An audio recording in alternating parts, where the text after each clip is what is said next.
పెద్ద కేసు కొట్టివేత దిశగా నడుస్తోందని చెప్పాలి.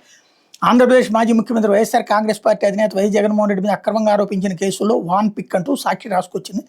Vadarevu Nizampatnam ports and industrial corridor వ్యవహారంలో ఎన్ఫోర్స్మెంట్ డైరెక్టరేట్కి తెలంగాణ హైకోర్టులో భారీ ఎదురు దెబ్బ తగిలింది. వాన్ పిక్ ప్రాజెక్టుకు సంబంధించిన ఆస్తులను విడుదల చేస్తూ prevention of money laundering act appellate tribunal ఇచ్చిన ఉత్తర్వుల్ని హైకోర్టు సమర్థించింది. ట్రిబ్యునల్ ఉత్తర్వును సవాల్ చేస్తూ ఈడీ దాఖలు చేసిన 9 పిటిషన్లు కొట్టేసింది. ఈ మేరకు justice P Shyam Koshy, justice Suddala Chalapathi Rao ధర్మాసనం అన్ని వర్గాల నుంచి సుదీర్ఘ వాదనలు విని గత ఏడాది డిసెంబర్ 23న తీర్పు రిజర్వ్ చేసి శుక్రవారం తీర్పు వెలువరించింది. ట్రిబ్యునల్ ఉత్తర్వులు అందులోని నిర్ధారణలు పత్రాలను సమగ్రంగా పరిశీలించిన ధర్మాసనం ఉత్తర్వులు జోక్యం చేసుకునే ఎటువంటి కొత్త ఆధారాలు లేదా చట్టబద్ధమైన కారణాలు ఈడీ చూపించలేదని కొండబద్దలు కొట్టని చెప్పింది. ట్రిబ్యునల్ ఇచ్చిన కారణాలు సమంజసంగా ఉన్నాయని సమర్థించింది. వాటిని తప్పట్టేందుకు తగిన ఆధారాలు రికార్డులు లేవని స్పష్టం చేసింది. దీంతో ఈడీ దాఖలు చేసిన 9 అప్పీళ్లను కొట్టేస్తూ ట్రిబ్యునల్ ఉత్తర్వులను యథాతథంగా వెంటనే అమలు చేయాలని తేల్చి చెప్పింది. అప్పీలేట్ ట్రిబ్యునల్ మొత్తం 12 కేసులు ఉత్తర్వులు జారీ చేయగా గతంలో హైకోర్టు 3 కేసుల్లో ఓవర్ని ఇచ్చింది. దీంతో వైఎస్ జగన్మోహన్ రెడ్డి పారిశ్రామికవేత్త నిమ్మగడ్డ ప్రసాద్తో పాటు సంబంధిత కంపెనీలకు ఇది కీలకమైన న్యాయపరమైన విజయంగా పలువురు అభివర్ణిస్తున్నారు. అసలు ఏంటి ఈ కేసు అంటే, వాడరేవు నిజాంపట్నం ప్రాంతాల్లో ప్రపంచ స్థాయి ఓడరేవులు, పారిశ్రామిక కారిడార్, ప్రత్యేక ఆర్థిక మండలం, షిప్ యార్డ్, విమానాశ్రయం వంటి మౌలిక సదుపాయాలను అభివృద్ధి చేయాలనే లక్ష్యంతో వాన్ పిక్ ప్రాజెక్టులను ప్రతిపాదించారు.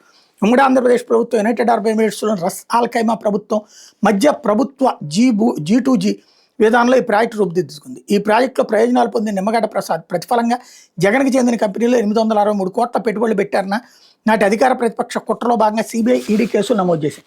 అక్రమంగా మనీ లాండరింగ్ కేసులు నమోదు చేసి పలు ఆస్తులను ఈడీ జప్తు చేసింది. ఈ జప్తు ఉత్తర్వుల్ని అడ్వకేటింగ్ అథారిటీస్ సమర్థించడంతో జగన్మోహన్ రెడ్డి, నిమ్మగడ్డ ప్రసాద్ సహా కంపెనీలు అప్లేట్ ట్రిబ్యునల్ని ఆశ్రయించాయి. విచారణ అనంతరం ట్రిబ్యునల్ కీలక వ్యాఖ్యలు చేసింది. వాన్ పిక్ ప్రాజెక్టు అధికారికంగా అమల్లోకి రావడానికి ముందే సంబంధిత పెట్టుబడులు జరిగాయని, కాబట్టి వాటిని ప్రాజెక్టుకు ప్రతిఫలంగా ఇచ్చినట్టు లేదా క్విడ్ ప్రోకోగా పేర్కొనలేమంది. అక్రమ పెట్టుబడులు నిర్ధారించేందుకు ఎలాంటి ఆధారాలు కూడా లేవని ట్రిబ్యునల్ అభిప్రాయపడింది. ఈడీ జప్తు చేసిన ఆస్తులను వెంటనే విడుదల చేయాలని ఆదేశిస్తూ 2019 జూలైలో ఉత్తర్వులు జారీ చేసింది. అనేక మంది ఉద్యోగులు పనిచేస్తున్నట్టు మీడియా సంస్థ జగతి పబ్లికేషన్స్ ఆస్తుల బదిలీని నిలిపివేస్తూ హైకోర్టు ఆదేశాలు ఉన్నందున ఆ సంస్థకు సంబంధించినటువంటి 273 కోట్ల విలువైన ప్లాన్ 2 యంత్రాల జప్తుని కొనసాగించాల్సిన అవసరం లేదని పేర్కొంది. మొత్తం 60 మంది పెట్టుబడిదారులు నిమ్మగడ్డ ప్రసాద్ ఆయన గ్రూప్ కంపెనీలతో సహా ఒక్కో షేర్కి 306 రూపాయలు చొప్పున షేర్లను కొనుగోలు చేసిన వాస్తవాన్ని ఈడీ తరపు న్యాయవాది కూడా కాదనలేదు. 60 మందిలో 45 మంది పెట్టుబడిదారులపై ఎటువంటి చర్యలు తీసుకోలేదు. పెట్టుబడి పెట్టిన వాళ్ళలో కొందరిని మాత్రమే ప్రత్యేకంగా ఎంచుకుని వాళ్ళ వ్యవహారాలను క్విడ్ ప్రోకోగా ఆరోపించడం వెనకాల ఎంపిక చేసుకునే విధానం అవలంబిస్తోందని సందేహం కలుగుతోందని ట్రిబ్యునల్ అనుమానం వ్యక్తం చేస్తూ జప్తోత్తర్వులు రద్దు చేసింది. ప్రభుత్వ విధాన నిర్ణయాల్లో దర్యాప్తు సంస్థల జోక్యం సరికాదని వ్యాఖ్యానించింది. ట్రిబ్యునల్ నిర్ణయాన్ని సవాల్ చేస్తూ 2019 అక్టోబర్లో ఈడీ తెలంగాణ హైకోర్టును ఆశ్రయించింది. వాన్ పిక్ ప్రాజెక్టు పేరుతో ప్రభుత్వ విధానాలను దుర్వినియోగం చేసి భారీ ప్రయోజనాలు పొందారని, ప్రాజెక్టు కేటాయింపులు అక్రమాలు జరిగాయని ఈడీ వాదించింది. ప్రతివాదుల తరపు న్యాయవాదులు వాదనలు వినిపిస్తూ ప్రాజెక్టు పూర్తిగా ప్రభుత్వ ఒప్పందం ఆధారంగా చేపట్టారన్నారు. రస్ ఆల్ ఖైమా ప్రభుత్వం అధికారిక భాగస్వామిగా వ్యవహరించిందన్నారు. ప్రాజెక్టు కోసం జరిగిన పెట్టుబడులు, భూముల కొనుగోలు, కంపెనీల ఏర్పాటు అన్ని ప్రభుత్వ అనుమతులతో జరిగాయని కోర్టుకు చెప్పారు.